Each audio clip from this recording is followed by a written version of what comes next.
Now imagine this. You're walking down the street and there's another person who's coming from the other side.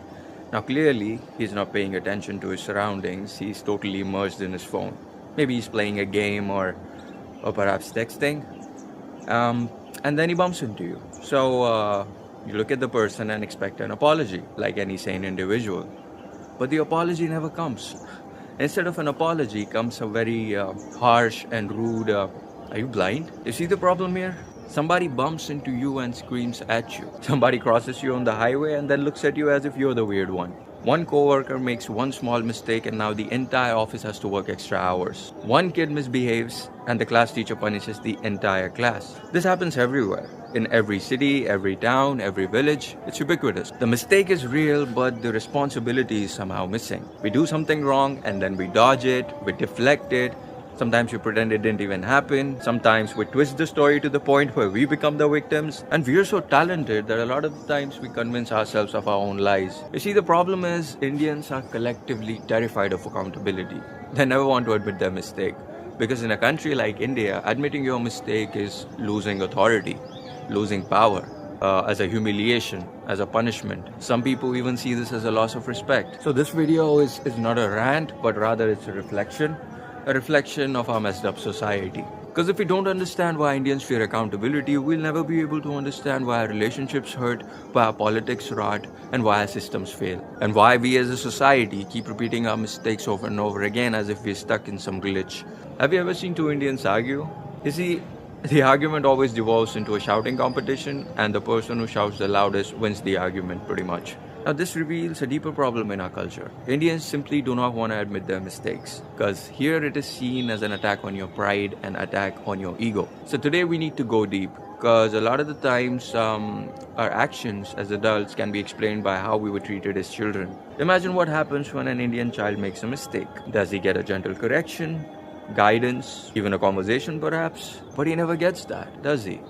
Instead of that, a child is always screamed at in India. This is your fault. You don't even understand simple things. You're useless. You're pathetic. Some teachers even comment on the child's looks. It's messed up. Because in India, making a mistake is not seen as an action, but rather it's seen as a reflection of your personality. It is treated as identity actually. You did something wrong becomes you are wrong. Children have survival instincts. They put two and two together and they figure it out that in this country, if you admit your mistakes, you're gonna get punished. So what do you think the child's gonna do? Obviously, he's gonna run from his mistakes, he's gonna hide them, he's gonna pretend he didn't know about them, and sometimes he'll outright deny that he did anything wrong. This behavior as children sticks with us in our adulthood, and that explains a lot of the mess that we are in right now. So in India, how many parents do you think must have apologized to their children when they have done something wrong? Have you witnessed any such instance? I haven't, so I think I'm just gonna go with this assumption that it's very rare. And this is not because Indian parents lack love or they don't care about their children, but it is because they've always been raised with this belief that in India, if you admit your mistakes, if you take responsibility, then you lose power, you lose authority.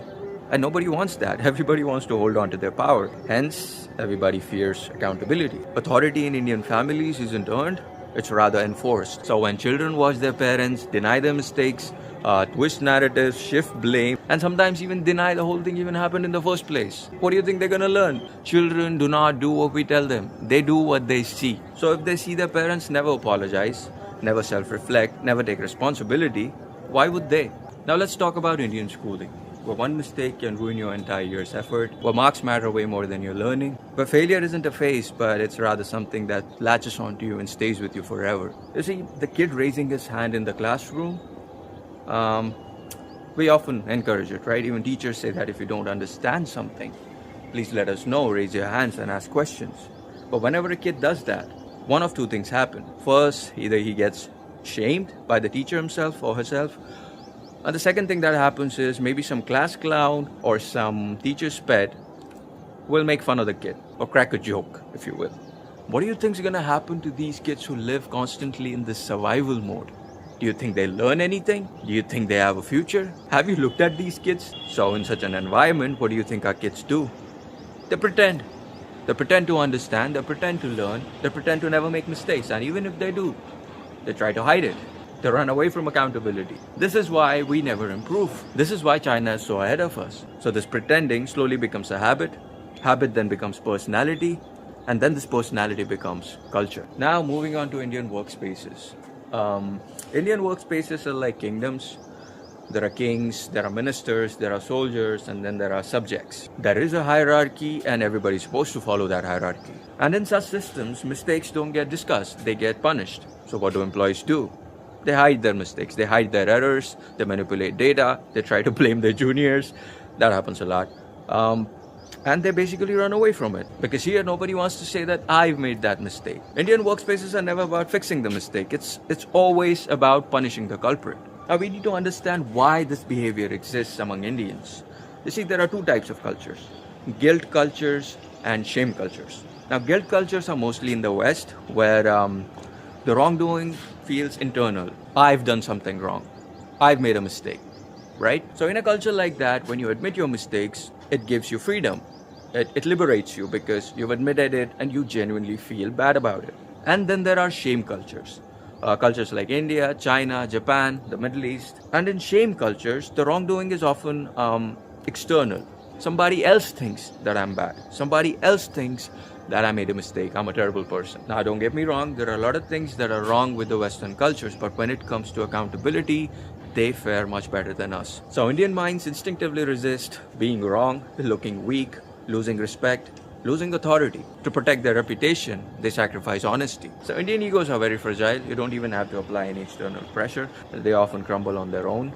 Because of this fragile ego, we take everything seriously.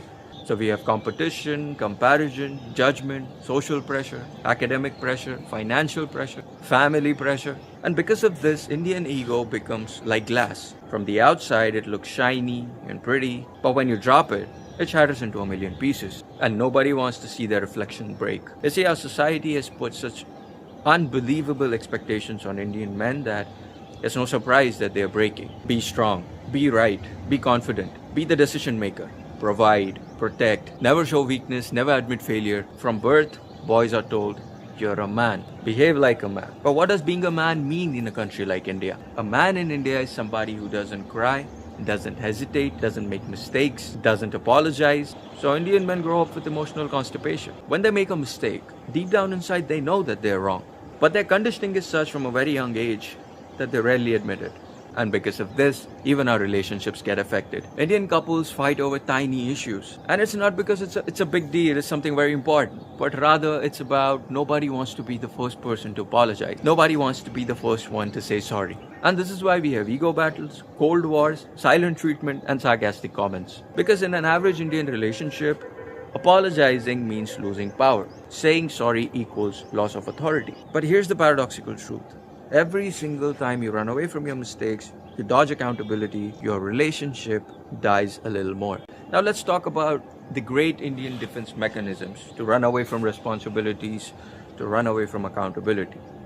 The first is denial. I didn't do anything. The second is deflection. Why are you talking about me? Am I the only one who's done this? The third is minimization. It's not that big of a deal. It happens all the time. The fourth is blame shifting. You provoke me. That is why this happened. And then the last one, and the most desperate one, is the counterattack. Are you perfect?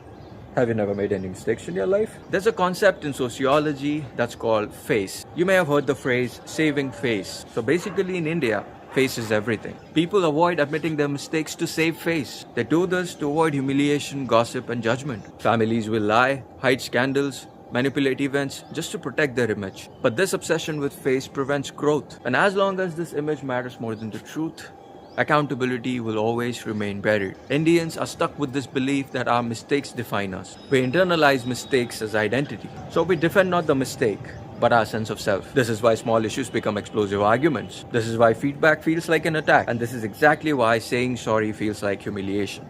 Corruption? No one person's fault. Traffic chaos. System hi bekar hai. Pollution? Well, the industries, the vehicles, and the farmers are to be blamed. Crime? The cops are terrible. Civic misuse? Everybody does that here. Now let's talk about our specialized blame culture. Blame is the easiest way to feel clean, and Indians are an expert at that. That's the reason why you see all the litter on the streets. But nobody feels bad because deep down inside they've convinced themselves of the lie that they are not responsible for that. Somebody else is. You see, it's never your fault. My teachers were partial. My boss is jealous of me. When everything is somebody else's fault, you never improve. You stay the same, your relationships stay the same, your culture stays the same. Forever stuck, forever repeating the same mistake over and over again. So let's imagine this story. A young engineer in Bengaluru crashed an entire production server. Billions were at stake. Everybody panicked. Now he walks into the room and instead of making 1,000 excuses, he simply tells his bosses that he made a mistake. He messed up and he asked for a way to fix it. Now imagine the bosses, instead of firing him on the spot, just took action. The company could be saved. They could undo a lot of damage and maybe reward the guy for his honesty. Now he could have easily hidden in the noise, but admitting to his mistake didn't serve him anything. Yet he did that. Such actions should be rewarded and not punished. And such employees are invaluable. You can train them to be the best employees possible because these people are honest. You need these kind of people. Accountability isn't punishment. It's actually liberation. When you admit your mistakes, you stop running, you stop defending, you stop lying to yourself, you stop feeling guilt, you start growing. Accountability is not a loss of respect, but rather it's the beginning of maturity. You can't change your childhood, you can't change society, you can't change culture, but you can change your conditioning. You can change the conditioning of your children. You can break the loop. And here's how it's done. The first thing we need to do is we need to observe our defensiveness. When somebody corrects you, notice your reaction. And the second thing is pause before responding. The third thing we can do is say you're right without hesitation. You don't become small, you don't become weak by admitting your mistake. The fourth thing we can do is separate the mistake from the identity. You're not wrong. You did something wrong. And the fifth thing that we can do is apologize honestly. No buts, no dodging responsibility, no making up stories. Just apologize. Just say sorry. And the last thing that we can do is teach accountability to our kids. We can definitely raise the next generation the right way. Imagine a future where parents say sorry, bosses say sorry, partners say sorry, friends say sorry, and leaders say sorry. Not because they're weak, but because they're strong. We need to understand that taking responsibility doesn't reduce respect, but rather it increases trust.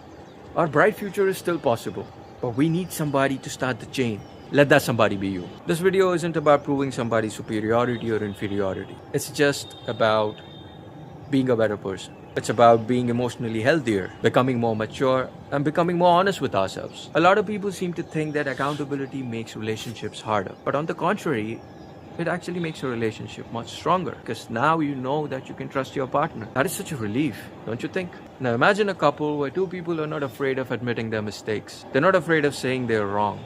Trust me, that relationship will be much stronger than your average one. A relationship like that is very difficult to break. Accountability isn't a burden, it's a gift. You're not responsible for your upbringing, but you're responsible for your healing. Accountability is courage, a quiet, steady, humble courage. So let's return to the question. Why is it so hard for Indians to admit their mistakes? Because we're punished, not guided. We're shamed, not supported. Because we're compared, not understood. Because we're trained, not nurtured. But that was our past, not our destiny. And the fact that you're still watching this video gives me hope. Because you're the generation that needs to question. You're the generation that needs to self-reflect. And you're the generation who's supposed to set us free.